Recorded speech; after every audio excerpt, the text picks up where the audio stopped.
ഇന്ന് ലൈവില് ജാസ്മിൻ അവിടെ ഇരുന്ന് പച്ചക്കറി അരിയാണ്, ക്യാരറ്റ് ഇരുന്ന് അരിയാണ്. അപ്പോൾ കുറേ ക്യാരറ്റ് അരിയാൻ കൊടുത്തു എന്ന് പരാതി പറയുന്നുണ്ടായിരുന്നു ജാസ്മിൻ എല്ലാവരുടെ അടുത്തും. എന്തിനാണ് ഇത്രയധികം ക്യാരറ്റ്? ഉച്ചയ്ക്ക് കഴിക്കാനും രാത്രി കഴിക്കാനും നാളത്തേക്കും ഒക്കെ കൂടിയുള്ളതാണോ? ഒരു 2.5 കിലോ ക്യാരറ്റാണ് എനിക്ക് നുറുക്കാനായിട്ട് തന്നിട്ടുള്ളത്, എന്തിനാ എത്ര അധികം എന്നൊക്കെ അവിടെ പരാതി പറഞ്ഞുകൊണ്ടാണ് അവിടെ ഇരുന്നു കൊണ്ട് ക്യാരറ്റ് ഇരുന്ന് അരിയുന്നുണ്ടായിരുന്നത്. ആ സമയത്ത് അവിടെ അരിഞ്ഞുകൊണ്ടിരിക്കുമ്പോൾ ഭയങ്കര സ്ലോയിൽ ഇങ്ങനെ ഇരുന്ന് കാണിക്കാണ്. ആ സമയത്ത് അപ്പുറത്തെ റസ്മിൻ ഇരിപ്പുണ്ട്, അപ്പുറത്തെ ഗബ്രി ഇരിപ്പുണ്ട്. ആ സമയത്ത് റസ്മിനോടായിട്ട് അവിടെ പറയുന്നുണ്ട്, എനിക്ക് കല്യാണമൊക്കെ കഴിച്ചു കഴിഞ്ഞ് ജീവിക്കാൻ ഭയങ്കര പാടായിരിക്കും എന്ന് പറയുന്നുണ്ട് അവിടെ ജാസ്മിൻ. എനിക്കിങ്ങനെ പണിയൊന്നും എടുക്കാനായിട്ട് എന്നെ കൊണ്ട് പറ്റത്തില്ല, വിവാഹമൊക്കെ കഴിച്ച് ഇങ്ങനെ ജീവിക്കാന്ന് പറഞ്ഞാൽ എന്നെ സംബന്ധിച്ചിടത്തോളം ഭയങ്കര ബുദ്ധിമുട്ടായിരിക്കും എന്ന് പറയുന്നുണ്ട്. കേട്ടപ്പോൾ പുറത്തുള്ള ജനങ്ങൾക്കും തോന്നി ജാസ്മിനെ പോലെ ഒരു പെങ്കൊച്ചിനെ കല്യാണം കഴിച്ചിട്ട് ജീവിക്കാനായിട്ട് നല്ല ബുദ്ധിമുട്ടായിരിക്കും ചെറുക്കന്മാർക്ക് എന്നുള്ള കാര്യം 100% ഉറപ്പുള്ള കാര്യമാണ്.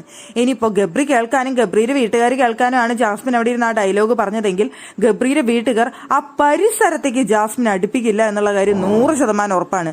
ഈ ബിഗ് ബോസ് വീട്ടിൽ നിന്ന് ജാസ്മിനും ഗബ്രിയും എന്ന് പുറത്തിറങ്ങുന്നു അന്ന് അവർ ഗബ്രീനെ പിടിച്ച് വല്ല റൂമിൽ പൂട്ടിയിടും. അതോടുകൂടി ജാസ്മിനും ഗബ്രിയും തമ്മിലുള്ള ബന്ധം അവിടെ വെച്ച് അവസാനിക്കും. അല്ലാതെ ജാസ്മിന് ഗബ്രിയുമായിട്ട് എന്തെങ്കിലും റിലേഷൻ തുടരാമെന്നുള്ള സ്വപ്നം ഉണ്ടെന്നുണ്ടെങ്കിൽ അത് വെറുതെയാണ്. വെറുപ്പീരിന്റെ അങ്ങേ അറ്റത്തായിരിക്കും അവിടെ ഗബ്രിയുടെ ഫാമിലി ജാസ്മിനെ കാണുന്നുണ്ടായിരിക്കുക. പിന്നെ ജാസ്മിനെ ഈ ഷോ കണ്ടിട്ട് ഒരുവിധം ആമ്പിള്ളേര് മുഴുവൻ ജാസ്മിൻ എന്ന പെങ്കൊച്ചിന്റെ ക്യാരക്ടർ കണ്ട് മടുത്തു.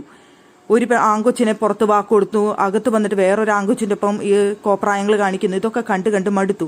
അതുകൊണ്ട് തന്നെ പുറത്ത് പോയി കഴിഞ്ഞാൽ എനിക്ക് ഇങ്ങനെയൊന്നും നല്ല കുടുംബിനി ആവാനൊന്നും പറ്റില്ല, എനിക്ക് ജീവിക്കാനൊന്നും പറ്റില്ല എന്ന് ജാസ്മിൻ പറയേണ്ട ആവശ്യമില്ല. പുറത്ത് വന്നു കഴിഞ്ഞാൽ ജാസ്മിന്റെ അവസ്ഥ എന്തായിരിക്കുമെന്ന് കണ്ടറിയേണ്ട കാര്യമാണ്. കുടുംബത്തിൽ ഒരു പണിയെടുക്കാൻ പറ്റത്തില്ല, ഒരു സാധനം പച്ചക്കറി അരിയാനായിട്ട് പറ്റത്തില്ല, ഒന്നും അറിയത്തില്ല. കുക്ക് ചെയ്യേണ്ട കാര്യം പറഞ്ഞു എനിക്ക് കുക്ക് ചെയ്യാനേ അറിയത്തില്ല എന്ന് പറഞ്ഞുകൊണ്ടാണ് കിച്ചണിൽ കയറാതിരിക്കുന്നത്. ആകെ ചെയ്യുന്ന പണി പാത്രം കഴുകലും ആ പച്ചക്കറി അരിയലാണ്. ആ അരിയുന്നതിനെയാണ് പറയുന്നത് എനിക്കൊന്നും നല്ല രീതിയിൽ ജീവിക്കാൻ പറ്റുമെന്ന് തോന്നുന്നില്ല, എനിക്ക് ഈ പണിയൊന്നും എടുക്കാൻ പറ്റത്തില്ല എന്ന്. അപ്പൊ പിന്നെ ഇങ്ങനെയുള്ള ആൾക്കാരോടൊക്കെ എന്താണ് പറയേണ്ടത്?